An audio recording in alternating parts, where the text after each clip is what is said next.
Hello everyone and welcome to Dream Insights. This video is part 1 of a 3-part series on learning how to work with your dreams. My name is Mike Hackett and I began Dream Insights to help you do just that. The first part, learning how to remember your dreams. Did you know that all over the world, every night, more than 7 billion human beings go to sleep? And in that sleeping state, they dream. So real and vivid is the experience we call dreaming. We're motivated to tell others about our nocturnal visitations and ponder their meaning. Feelings, thoughts and images created in our very active dreaming minds are so powerful they can linger for days, weeks, sometimes even staying with us throughout our whole lives. The bizarreness of our dreams, their strange story arcs, and the myriad characters from our past or present, real or imagined, who show up in our personal nighttime blockbusters can move us to laughter, tears, or cause us to jump back to wakefulness altogether.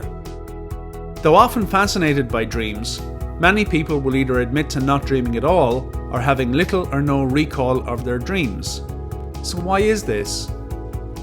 In our modern fast-paced society, we place significant value on a finite resource called time. The impulse to get up, to get out and begin our busy day acts to relegate our dreams to the trash heap of memory.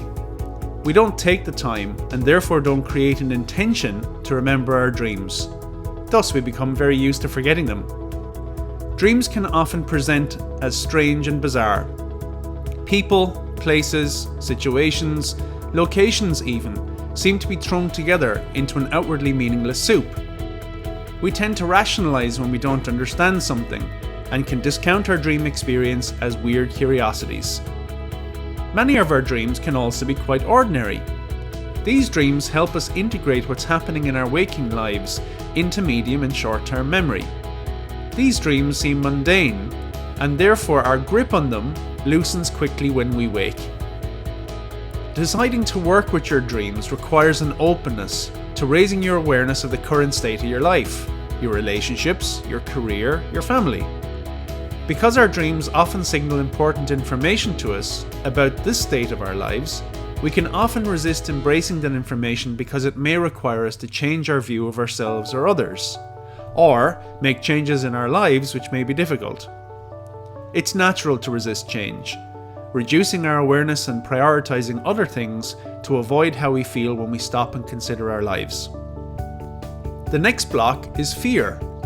Fear is a really powerful motivator and a very old emotion for us human beings. Paradoxically, nightmares, or dreams where the predominant feeling experienced during the dream is fear, tend to stay with us for longer than ordinary dreams. But because we're afraid of them, we tend to bury or repress them in order to avoid facing the fear presented in the dream. If we're going through an anxious time, a happy time, a sad time in our lives, our dreams will often mirror this feeling state. However, if we're not sensitive to those emotions, our dreams won't seem to connect to our waking lives, and this creates a distance between how we truly feel in the dream and how we allow ourselves to feel when we're awake.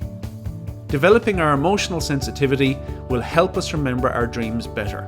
This will close the gap between our dreaming and our waking lives. So, how do we remember our dreams? Well, the first step in working with a dream is creating an intention to remember your dream and creating that intention in your mind so that the possibility that they have use and relevance to your life becomes clear. In other words, you focus on wanting to remember the dream and that it will have some value. Think about when you decide to lose weight. To undertake weight loss, it isn't enough unless we consciously and purposefully begin to intentionally make a decision to lose weight so that you can experience the benefits of weight loss in your life. In other words, if you're going to lose some weight, you've got to have a good motivation. It's similar with dreams. Unless you're open to the benefits, it'll be very easy to get frustrated and give up. So give it a go. Stick with it. So, what's the first thing you need? Well, first of all, you need something to write down your dream with, and something you need to write down your dream on. So a notepad and pencil beside your bed is a really good idea.